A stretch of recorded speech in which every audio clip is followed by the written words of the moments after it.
Hello everyone, welcome to Tejas career academy. Guys, आज है 25 दिसंबर और आज हम देखेंगे इंपॉर्टेंट करंट अफेयर के क्वेश्चंस को। लेकिन आगे बढ़ने से पहले मैं आपको बताना चाहूंगा कि अगर आपने अभी तक चैनल को सब्सक्राइब नहीं किया है तो चैनल को सब्सक्राइब करें, वीडियो को लाइक शेयर जरूर करें। चलिए शुरुआत करते हैं आज के इस सेशन का। सबसे पहले देखेंगे हम क्वेश्चन को। तो यहां पर आज आपका पहला क्वेश्चन है, ध्यान से देखेंगे, स्टेटमेंट एंड कंक्लूजन वाले। ठीक है, तो पहले क्वेश्चन में यहां रखा गया है मालाबार पाइड हॉर्नबिल। ध्यान रखिएगा, मालाबार पाइड हॉर्नबिल ये एक पक्षी है, ध्यान रखेंगे आप, ये एक पक्षी है। और इस पक्षी के संदर्भ में निम्नलिखित कथन पर विचार कर सही विकल्प का चयन करना है कि कौन सा सत्य है। करेक्ट। तो आपको पता होना चाहिए कि मालाबार पाइड हॉर्नबिल जो है, मालाबार पाइड हॉर्नबिल जो है, ये सिर्फ भारत के वेस्टर्न घाट क्षेत्र, भारत के पश्चिमी घाट, ध्यान रखिएगा, भारत के पश्चिमी घाट और श्रीलंका में पाया जाता है। भारत के पश्चिमी घाट और श्रीलंका में पाया जाता है, ये चीज याद रखेंगे। तो पहली बात हो गई कि हमारी अवेबिलिटी इसकी कहां पे है, हॉर्नबिल। कौन सी हॉर्नबिल है, तो मालाबार पाइड। मालाबार से आपको क्या याद रखना है, इस चीज को ध्यान रखिएगा। मालाबार से आपको दो तीन चीजों के बारे में ध्यान रखना है। क्या, तो हमारे कोस्टल एरिया के बारे में। जैसे हम सभी लोग जानते हैं ये हमारा गुजरात वाला पार्ट है, तो गुजरात से लेकर के पूरा महाराष्ट्र के ऊपर तक का पार्ट जितना भी है, गुजरात का पूरा पार्ट जो है काठियावाड़ कोस्ट के नाम से जाना जाता है। ध्यान रखेंगे, काठियावाड़ कोस्ट के नाम से जाना जाता है। महाराष्ट्र से गोवा तक का पूरा जो पार्ट है ये आपका कोंकण तट के नाम से जाना जाता है, कोंकण तट के नाम से जाना जाता है, कोस्ट के नाम से जाना जाता है। कर्नाटक का जो रीजन है, कर्नाटक रीजन कोनार के नाम से जाना जाता है। ध्यान रखिएगा, कोनार तट के नाम से जाना जाता है। और जितना भी केरला का पार्ट है उसे हम मालाबार के नाम से जानते हैं। ध्यान रखेंगे आप, मालाबार के नाम से जानते हैं। क्लियर रहेगा। अब बात आती है यहां पे कि जैसे ही हम तमिलनाडु के साइड में ऐसे मूव करेंगे तो यह है हमारा कोरमंडल तट। ठीक है, कोरमंडल तट। और कोरमंडल तट के आगे जैसे ही बढ़ेंगे आप तो यहां से स्टार्ट हो जाता है कोलकाता तक, यह है हमारा नॉर्थ सिरकार। ध्यान रखेंगे आप, नॉर्थ सिरकार, नॉर्थ सिरकार तट। क्लियर रहेगा। और यहां वाइजैक के पास वाला, ध्यान रखिएगा, वाइजैक के कोस्टल एरिया को स्पेसिफाइड किया जाता है रॉयल कोस्ट के नाम से। क्लियर रहेगा, रॉयल कोस्ट के नाम से। ओके, आते हैं क्वेश्चन पे। मालाबार पाइड हॉर्नबिल के बारे में बात कर रहा था, तो हम छत्तीसगढ़ में हाल ही में मालाबार पाइड हॉर्नबिल जो पक्षी है ये देखा गया है इंद्रावती राष्ट्रीय उद्यान में। ठीक है, कहां पे इंद्रावती राष्ट्रीय उद्यान, बीजापुर क्षेत्र में राष्ट्रीय उद्यान में, इंद्रावती नेशनल पार्क में इसे देखा गया है। थोड़ी सी बातें इंद्रावती के बारे में ध्यान रखिएगा। Indravati national park, Indravati national park, total area याद रखेंगे आप। टोटल एरिया जो है यह है 1258 स्क्वायर किलोमीटर। ठीक है, 1258 स्क्वायर किलोमीटर, यह है आपका total area, 1258 square kilometre. Next, Indravati नदी। कौन सी, इंद्रावती नदी, जो कि बस्तर की लाइफलाइन के नाम से जानी जाती है। इंद्रावती नदी के बारे में आपको जानना है। इसके अलावा ध्यान रखिएगा, ये 1258 स्क्वायर किलोमीटर की इस एरिया को नेशनल पार्क का दर्जा 1981 में मिला, 1981 में नेशनल पार्क का दर्जा मिला और 1983 में प्रोजेक्ट टाइगर में शामिल किया गया। ध्यान रखिएगा, 1983 में प्रोजेक्ट टाइगर, ध्यान रखेंगे, प्रोजेक्ट टाइगर में इसको शामिल किया गया। क्लियर है, क्लियर है। अब बात आती है प्रोजेक्ट टाइगर में, तो वो छत्तीसगढ़ के 3 प्रोजेक्ट टाइगर्स के 3 रिजर्व में अगर हम बात करें टाइगर, प्रोजेक्ट टाइगर में, तो उनमें से एक है आपका इंद्रावती सीता नदी। ठीक है, दूसरा सीता नदी उदयंती वाला। प्रोजेक्ट टाइगर में 1983 में इसको शामिल किया गया। अब हम यहां पर क्वेश्चन पे वापस आते हैं। क्वेश्चन है मालाबार पाइड हॉर्नबिल भारत और श्रीलंका में पाया जाता है, करेक्ट स्टेटमेंट है। दूसरा है राज्य के इंद्रावती टाइगर रिजर्व क्षेत्र में इस दुर्लभ पक्षी को देखा गया, यानी कि छत्तीसगढ़ के कंसर्न में, यह भी स्टेटमेंट सही है। और हाल ही में इंद्रावती नेशनल पार्क के आसपास जो एरिया है, इंद्रावती नदी का जो एरिया है, उस क्षेत्र में इनकी संख्या जो है 12 से लेकर के 15 के बीच में देखा गया है। ध्यान रखिएगा, 12 से लेकर के 15 पक्षियों की एक झुंड देखी गई है, जो कि रेयरेस्ट ऑफ द रेयर में कंसीडर किए जाते हैं मालाबार पाइड हॉर्नबिल। क्लियर रहेगा। तो यहां पर हम इन तीनों स्टेटमेंट को कंक्लूड कर सकते हैं एडिशनल इंफॉर्मेशन के साथ। और यहां मालाबार पाइड हॉर्नबिल, ध्यान रखेंगे, मालाबार पाइड हॉर्नबिल के संबंध में छत्तीसगढ़ के कॉन्टेक्स्ट में ये तीनों स्टेटमेंट करेक्ट है, तो option D will be correct. Clear है, तो ऑप्शन डी यहां पर आपका हो जाएगा सही। आगे बढ़ते हैं दूसरे क्वेश्चन पे। क्वेश्चन है एकलव्य राष्ट्रीय खेल महोत्सव के संबंध में असत्य का चयन करें। एकलव्य राष्ट्रीय महोत्सव, खेल महोत्सव, ध्यान रखेंगे कहां पर हुआ तो आपको जानना है, आंध्र प्रदेश में। कहा हुआ? आंध्र प्रदेश के गुंटूर में, गुंटूर में, ठीक है, आंध्र प्रदेश के गुंटूर में। छत्तीसगढ़ को टोटल 58 मेडल, टोटल 58 मेडल। इसके अलावा ध्यान रखिएगा कांकेर डिस्ट्रिक्ट के अंतागढ़, कांकेर अंतागढ़ का एकलव्य आवासीय विद्यालय जो है उसका छात्र अर्जुन कोवाची, ध्यान रखिएगा अर्जुन कोवाची गोल्ड मेडल जीते हैं, ठीक है, अर्जुन कोवाची ने गोल्ड मेडल जीता है 800 मीटर रेस में। 800 मीटर रन में अगर हम बात करें तो 800 मीटर की रनिंग में अर्जुन कोवाची ने गोल्ड मेडल जीता है। इतनी इंफॉर्मेशन सफिशिएंट। अब हम आते हैं क्वेश्चन पे। क्वेश्चन में बोला गया है एकलव्य राष्ट्रीय खेल महोत्सव के संबंध में असत्य का चयन करें, यानी कि कौन सा स्टेटमेंट गलत है। तो पहला स्टेटमेंट है इस खेल महोत्सव का आयोजन आंध्र प्रदेश के गुंटूर में हुआ, बिल्कुल सही बात। दूसरी चीज है इस प्रतियोगिता में राज्य के अर्जुन कोवाची ने 1000 मीटर दौड़ में स्वर्ण पदक जीता, जो कि यहीं पे गलत है। ये 100 मीटर रन था, ध्यान रखिएगा 800 मीटर का रन था, 800 मीटर की दौड़ थी। तो स्टेटमेंट सेकंड जो है यहां गलत है। दूसरा है इस खेल महोत्सव में छत्तीसगढ़ राज्य को 55 पदक मिले, नहीं, छत्तीसगढ़ राज्य को 58 पदक मिले। आपका स्टेटमेंट नंबर 3 भी करेक्ट नहीं है। क्वेश्चन में आपसे पूछा क्या गया था, तो असत्य का चयन करें। तो सिर्फ सत्य जब एक है तो रिमेनिंग दो क्या है, गलत है। इसका मतलब क्या हो जाएगा, ओनली 2 and 3। तो 2 and 3 में ऑप्शन सी जो है आपका करेक्ट होगा। क्लियर रहेंगे यहाँ पे, ऑप्शन सी जो है यहाँ पर करेक्ट रहेगा। ओके, चलिए आगे बढ़ते हैं दूसरे क्वेश्चन पे। क्वेश्चन है राज्य के किस व्यक्ति को G20 के युवा विंग का अध्यक्ष नियुक्त किया गया है। अब हम यहां पर देखते हैं राज्य के किस व्यक्ति को G20 के युवा विंग, अभी G20 का समिट कहां होने वाला है, G20 का शिखर सम्मेलन की अगर हम बात करें, शिखर सम्मेलन के बारे में बात करें तो ये भारत में आयोजित होगा। कब, 2023 का, ध्यान रखेंगे 2023 का। और इसके लिए छत्तीसगढ़ के भिलाई के रहने वाले सुयश पांडे को, ध्यान रखेंगे आप, सुयश पांडे को युवा विंग का चेयरमैन, युवा विंग का चेयरमैन बनाया गया है। ध्यान रखिएगा सुयश पांडे को युवा विंग का चेयरमैन बनाया गया है। इस युवा विंग में होगा कौन, तो ध्यान रखिएगा G20 में भारत के अलावे 19 देश, ध्यान रखेंगे 19 देश और यूरोपीय यूनियन के जितने भी यूथ होंगे उन सब को लीड करने का काम जो है सुयश पांडे का रहेगा। इसके अलावा सुयश पांडे और क्या करेंगे, जब ये सबमिट कंप्लीट हो जाएगी तो जो फाइनल स्टेट डॉक्यूमेंट्स जो तैयार होता है, फाइनल डॉक्यूमेंट्स जो रेडी होता है, इन्हीं की निगरानी में सुपरविजन में होगा, जिसे हम व्हाइट पेपर कहते हैं। ध्यान रखिएगा व्हाइट पेपर इन्हीं की निगरानी में और सुपरविजन में बनाया जाएगा। तो पूछा जा रहा था कि किस व्यक्ति को G20 के युवा विंग का अध्यक्ष बनाया गया है, तो प्रधानमंत्री के द्वारा सुयश पांडे को G20 के युवा विंग का चेयरमैन नियुक्त किया गया है। करेक्ट ऑप्शन बन जाएगा यहां पर आपका सी, ठीक है। चलिए नेक्स्ट क्वेश्चन पे चलते हैं। क्वेश्चन है गोबर से पेंट बनाने के लिए देश का पहला प्लांट राज्य के किस जिले में लगाया जा रहा है। अब देखिए गोबर से पेंट बनाने, पहली चीज आप याद रखेंगे कि हाल ही में मुख्यमंत्री जी ने जितने भी सरकारी आवास हैं, जितने भी सरकारी भवन हैं, मुख्यमंत्री ने आदेश दिया है कि जितने भी छत्तीसगढ़ राज्य में सरकारी भवन हैं उन सभी में पेंटिंग का काम जो है, यानी रंग रोगन का जो काम है, ठीक है, रंग रोगन का जो काम ये है, ये सब गोबर से बने पेंट से होगा, ठीक है। अब गोबर से बने पेंट से जब होगा तो इसकी डिमांड बढ़ेगी, इसको पेंट को बनाने के लिए अलग अलग सेटअप चाहिए, प्लांट तैयार करना होगा, तो इसके लिए छत्तीसगढ़ के दुर्ग जिले में, ध्यान रखिएगा छत्तीसगढ़ के दुर्ग जिले में प्लांट लगाया जाएगा। किसके द्वारा, तो गोवर्धन संघ स्वयं सहायता, ध्यान रखिएगा गोवर्धन संघ स्व सहायता, ध्यान रखिएगा स्व सहायता समूह, महिलाओं के स्व सहायता समूह के द्वारा इसकी शुरुआत की जाएगी। मुख्य उद्देश्य क्या रखा गया है, महिलाओं को आत्मनिर्भर बनाने हेतु इस प्लांट का शुभारंभ किया जाएगा। तो आपसे पूछा गया था सिर्फ लोकेशन, तो ध्यान रखेंगे दुर्ग में। गोबर से पेंट बनाने की जो योजना है किसमें शामिल हो जाएगा, गोधन न्याय योजना के अंतर्गत, ठीक है, गोधन न्याय योजना, क्लियर है।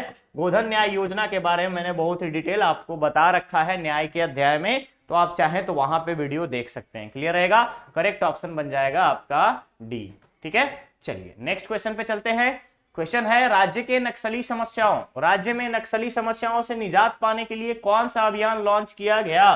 तो पहली चीज बस्तर अंचल में, ध्यान रखिएगा, बस्तर अंचल में नक्सली समस्या को दूर करने के लिए सिर्फ लड़ाई से ही नहीं, यानी कि गोली के साथ साथ विकास कार्यों से ही, ध्यान रखिएगा, नक्सली समस्याओं का अंत जो होगा को खत्म करने के लिए गोली के साथ साथ, गोली मतलब आप समझ सकते हो मुठभेड़ होती है जो पुलिस के साथ, उन सभी को, यानी कि वॉर के साथ साथ यहां पे डेवलपमेंट के आधार पर, विकास के आधार पर खत्म करने के लिए ऑपरेशन विकास चलाया जाएगा। ध्यान रखिएगा, ऑपरेशन विकास चलाया जाएगा। और बस्तर अंचल में जितने भी सुरक्षा बल हैं, जितने भी इंटीरियर इलाके हैं बस्तर क्षेत्र में जो कि नक्सलियों से घिरा हुआ नक्सल क्षेत्र में पड़ता है, उन सभी जगहों पे सुरक्षा बलों का पोस्ट लगाया जाएगा, पोस्ट सेटअप किया जाएगा, और साथ ही साथ पोस्ट के सेटअप के साथ साथ वहां पे विकास कार्य भी होंगे।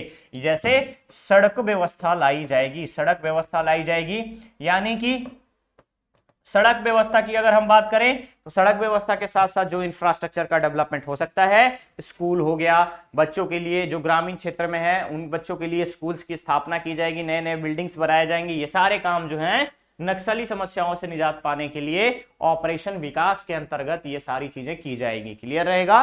तो करेक्ट ऑप्शन बनेगा यहां पर ए। ठीक है, करेक्ट ऑप्शन क्या बनेगा? ए, ऑपरेशन विकास। ठीक है, चलिए नेक्स्ट क्वेश्चन है यहाँ पे, छत्तीसगढ़ धन लक्ष्मी योजना के संदर्भ में दिए गए सत्य कथन पर विचार कर सही विकल्प का चयन करें।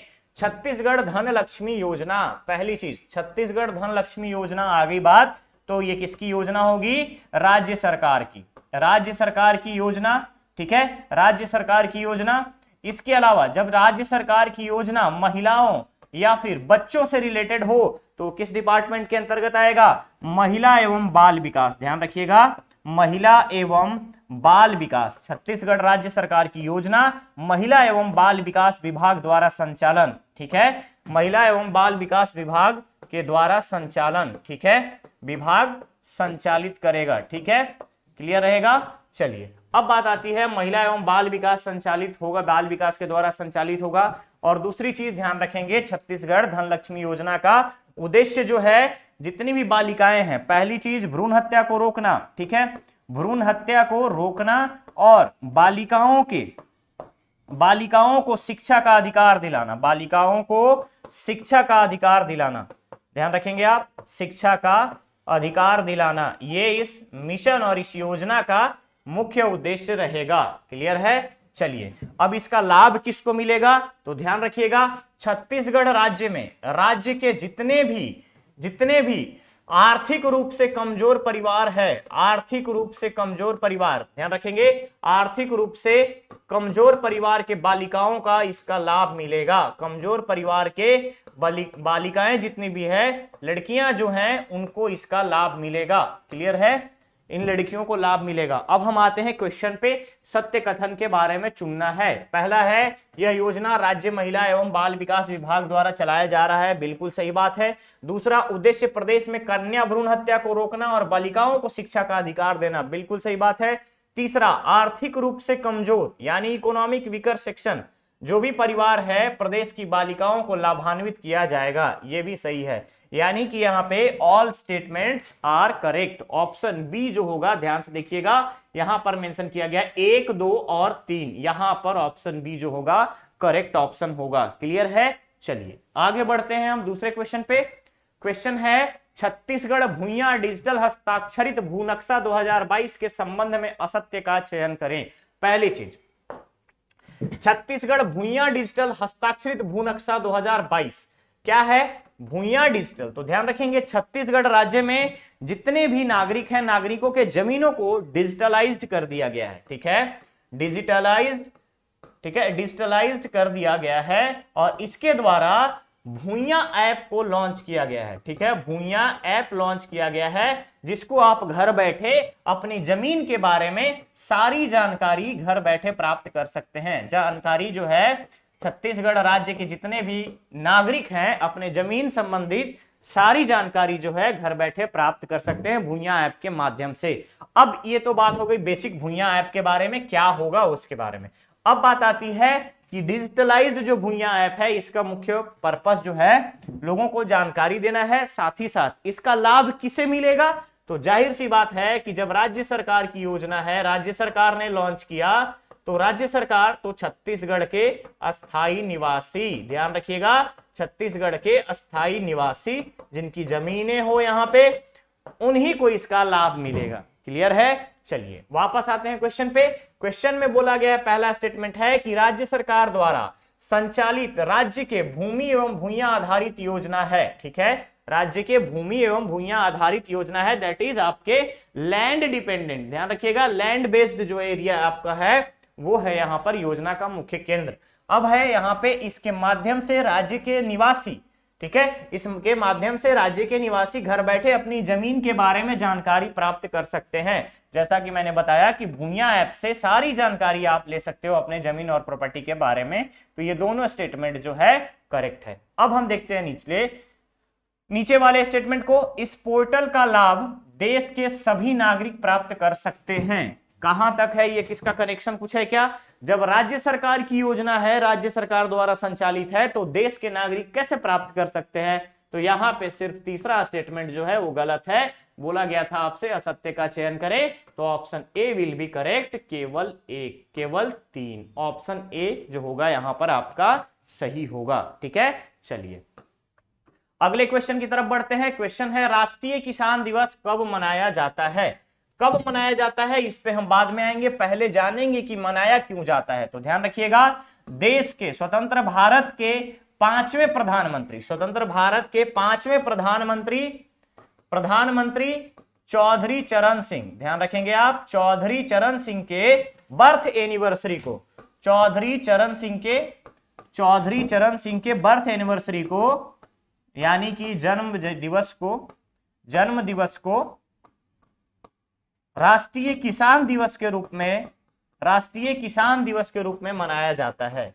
किसान दिवस के रूप में मनाया जाता है, किसान दिवस के रूप में मनाया जाता है, पहली चीज। ठीक है, मनाया जाता है, पहली चीज क्लियर है। अब बात आती है शुरुआत कब से हुई, तो ध्यान रखिएगा, इसकी शुरुआत की गई 2001 से अटल बिहारी वाजपेयी जी की सरकार में। ठीक है, अटल बिहारी वाजपेयी जी की, यानी कि बीजेपी की जब पूर्ण बहुमत की पहली सरकार आई, तो अटल बिहारी वाजपेयी जी के टाइम पीरियड में इसकी शुरुआत की गई 2001 से। ठीक है, अब हम यहीं पे देखते हैं कि दूसरी चीज जो है, देश के प्रधानमंत्री कब से कब तक प्रधानमंत्री रहे, तो इनका कार्यकाल रहा जुलाई 79 से लेकर के जनवरी 1980 तक। ठीक है, 1980 तक। ठीक है, 1979 से लेकर के जनवरी 1980 तक का इनका टाइम पीरियड रहा था।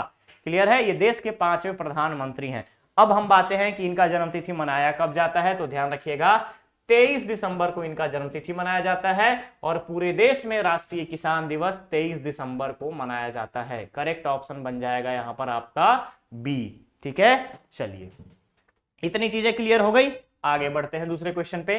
क्वेश्चन है भारत के किस राज्य में ड्रिंक फ्रॉम टैप योजना की शुरुआत की गई है? ध्यान से देखिएगा, ड्रिंक फ्रॉम टैप योजना जो है, इसका उद्देश्य है 24, ठीक है, 24/7, ध्यान रखिएगा, 24/7 ड्रिंकिंग वाटर हर एक घर में अवेलेबल हो। ठीक है, ड्रिंकिंग वाटर हर घर में उपलब्ध हो, इस योजना का उद्देश्य है। ठीक है, पहली चीज कि 24 घंटे ड्रिंकिंग वाटर जो है, पेयजल हर घर में उपलब्ध हो। अब बात आती है शुरुआत कहां से हुई, तो उड़ीसा राज्य में। ध्यान रखिएगा, उड़ीसा राज्य में मुख्यमंत्री श्री नवीन पटनायक जी के द्वारा इसकी शुरुआत की गई, ड्रिंक फ्रॉम टैप योजना का। क्लियर रहेगा। अब बात आती है उड़ीसा में शुरुआत की गई, तो पहले चरण में कौन कौन से जिले लाभान्वित होंगे, तो पहले चरण में जिला जो लाभान्वित होगा पुरी और गोपालपुर, दोनों कोस्टल एरिया है, ध्यान रखिएगा, तटीय जिला है गोपालपुर, पुरी और गोपालपुर। ठीक है, ये दो जिले पहले चरण में यहां पर फोकस में रखे जाएंगे, और हर घर में पेयजल की सुविधा 24/7 उपलब्ध कराई जाएगी। क्लियर है। तो पूछा गया था ड्रिंक फ्रॉम टैप, ध्यान रखिएगा, ड्रिंक फ्रॉम टैप योजना की शुरुआत कहां हुई? उड़ीसा में हुई। और उड़ीसा में मुख्यमंत्री के द्वारा 24/7 ड्रिंकिंग वाटर अवेलेबिलिटी के लिए इस सुविधा को शुरुआत किया गया है। और उड़ीसा में भी पहले चरण में पुरी और गोपालपुर जिले, जो कि तटीय जिले हैं, इन दोनों जिलों में सबसे पहले इस योजना को शुभारंभ किया गया है। तो ऑप्शन क्या बन जाएगा? ऑप्शन बन जाएगा आपका यहां पर ए। आगे बढ़े, चलिए नेक्स्ट क्वेश्चन है, मोबाइल जन सेवा वाहन योजना के संदर्भ में सही कथन का चयन करें। मोबाइल जन सेवा वाहन, पहली चीज जिस तरीके से दिख रहा है मोबाइल जन सेवा वाहन योजना, इसका मुख्य उद्देश्य ध्यान रखिएगा, मोबाइल जन सेवा वाहन क्या है? मोबाइल जन सेवा वाहन जो है मुख्यमंत्री के द्वारा शुरू किया गया। पहली चीज कहां से शुरुआत हुई? तो मुख्यमंत्री के द्वारा शुरू किया गया राजनांदगांव जिले के डोंगरगांव में, डोंगरगांव के अर्जुनी गांव में, ठीक है, डोंगरगांव अर्जुनी, ठीक है, राजनांदगांव जिला के डोंगरगांव के अर्जुनी गांव से इसकी शुरुआत हुई मोबाइल जन सेवा वाहन की, ठीक है। इसमें सेवा प्रदान कौन करेगा? तो सेवा प्रदान करने के लिए राजीव युवा मितान क्लब के सदस्यों को शामिल किया गया है। राजीव युवा मितान क्लब के सदस्यों को इसमें शामिल किया गया है। क्लब के सदस्य जो है इसमें सेवा देंगे। मुख्य काम क्या रहेगा? योजना का उद्देश्य है स्वास्थ्य की जांच के साथ साथ निःशुल्क दवा वितरण और जितने भी सुविधाएं प्रदान की जा सकती हैं उन सबको इसमें शामिल किया गया है। इसके अलावा क्या क्या काम होगा? तो कंप्यूटराइज्ड, ध्यान रखिएगा, कंप्यूटराइज्ड आई टेस्ट, ठीक है, जितने भी यहाँ के जो लोकल निवासी होंगे यानी कि स्थानीय निवासियों का कंप्यूटराइज्ड आई टेस्ट होगा। आई टेस्ट के अलावा लोगों को ब्लड डोनेट करने के लिए प्रोत्साहित किया जाएगा। ब्लड डोनेट करने के लिए प्रोत्साहित किया जाएगा। और ब्लड डोनेशन से क्या होगा? ब्लड बैंक में उन ब्लड्स को रखा जाएगा ताकि इमरजेंसी कंडीशन में किसी व्यक्ति को अगर चाहिए तो वो वहां से ले सकता है ब्लड। क्लियर रहेगा? तो ध्यान रखेंगे इस योजना का शुभारंभ किसके द्वारा हुआ? मुख्यमंत्री के द्वारा। कहां पे? राजनांदगांव जिले के डोंगरगांव के अर्जुनी गांव में, ठीक है, डोंगरगांव के अर्जुनी गांव में। कौन रहेगा इसमें सेवा प्रदान करने वाला? तो राजीव युवा मितान क्लब के सदस्य। काम क्या होगा? स्वास्थ्य जांच के साथ साथ निःशुल्क दवा वितरण। इसके अलावा कंप्यूटराइज्ड आई टेस्ट होगा, उसमें ब्लड डोनेशन के लिए लोगों को प्रमोट किया जाता है। और वापस आएंगे क्वेश्चन पे, सही कथन का चयन करना है। तो योजना का शुभारंभ राजनांदगांव जिले के अर्जुनी गांव से किया गया, बिल्कुल करेक्ट। सेवा प्रदानकर्ता के रूप में राजीव युवा मितान क्लब के सदस्यों को शामिल किया गया, यह भी सही है। और इस योजना का उद्देश्य स्वास्थ्य जांच एवं सुविधा प्रदान करना है। ध्यान रखिएगा यहां पर स्वास्थ्य जांच एवं सुविधा प्रदान करना है। तो यहां भी आपके तीनों के तीनों स्टेटमेंट करेक्ट है। It means option B will be correct. यहां भी आपका ऑप्शन बी जो है ये सही होगा, ठीक है। तो गाइस ये था आज का सेशन। अब बारी आपके स्टूडेंट धर्मा की, ठीक है। चलिए स्टूडेंट धर्मा के लिए क्वेश्चन है, भारत के किस रेसलर को, ध्यान से देखिएगा क्वेश्चन को, भारत के किस रेसलर को United world wrestling rising star of the year award से सम्मानित किया गया है, नामित किया गया है, ठीक है। अवार्ड के लिए नामित किया गया है, नॉमिनेट किया गया है, यानी कि इनको दिया जाएगा। क्या है? रेसलर को United world wrestling rising star of the year award के लिए नामित किया गया है। तो इनके बारे में नाम नहीं बताऊंगा, बस थोड़ा सा ध्यान रखिएगा। अंडर 20, ध्यान रखिएगा, अंडर 20 रेसलिंग में भारत की पहली महिला रेसलर है जिसने अंडर 20 रेसलिंग चैंपियनशिप में वर्ल्ड में गोल्ड मेडल जीती है। भारत की पहली गोल्ड मेडल जीतने वाली अंडर 20 में, और वही अंडर 23 कैटेगरी में सिल्वर मेडल जीती है। क्लियर रहेगा? भारत की पहली ऐसी महिला रेसलर जिन्होंने अंडर 20 कैटेगरी में गोल्ड मेडल जीता और अंडर 23 में सिल्वर मेडल जीता है, ठीक है। अंडर 23 में सिल्वर मेडल जीतने वाले में पहली या दूसरी की बात नहीं है, पहले आपको सबसे पहले ध्यान रखा होगा अंडर 20 में गोल्ड मेडल जीतने वाली पहली महिला रेसलर है। तो इसका आंसर आपको कमेंट बॉक्स में कमेंट करके देना है। लास्ट लेक्चर की अगर हम बात करें, पिछले सेशन का मैंने पूछा था आपसे कि कौन सा कंट्री फीफा वर्ल्ड रैंकिंग में नंबर 1 पे है, तो ध्यान रखिएगा ब्राजील जो है वो नंबर 1 पे है। विनर इस साल का है अर्जेंटीना। क्लियर रहेगा? अर्जेंटीना इस साल का विनर है, ब्राजील जो है वो नंबर 1 पे है। क्लियर रहेगा? तो चलिए मिलते हैं बहुत ही जल्द हम लोग नेक्स्ट और नए सेशन में। बने रहिए तेजस करियर एकेडमी के साथ, चैनल को सब्सक्राइब करें, वीडियो को लाइक शेयर जरूर करें। Thank you so much.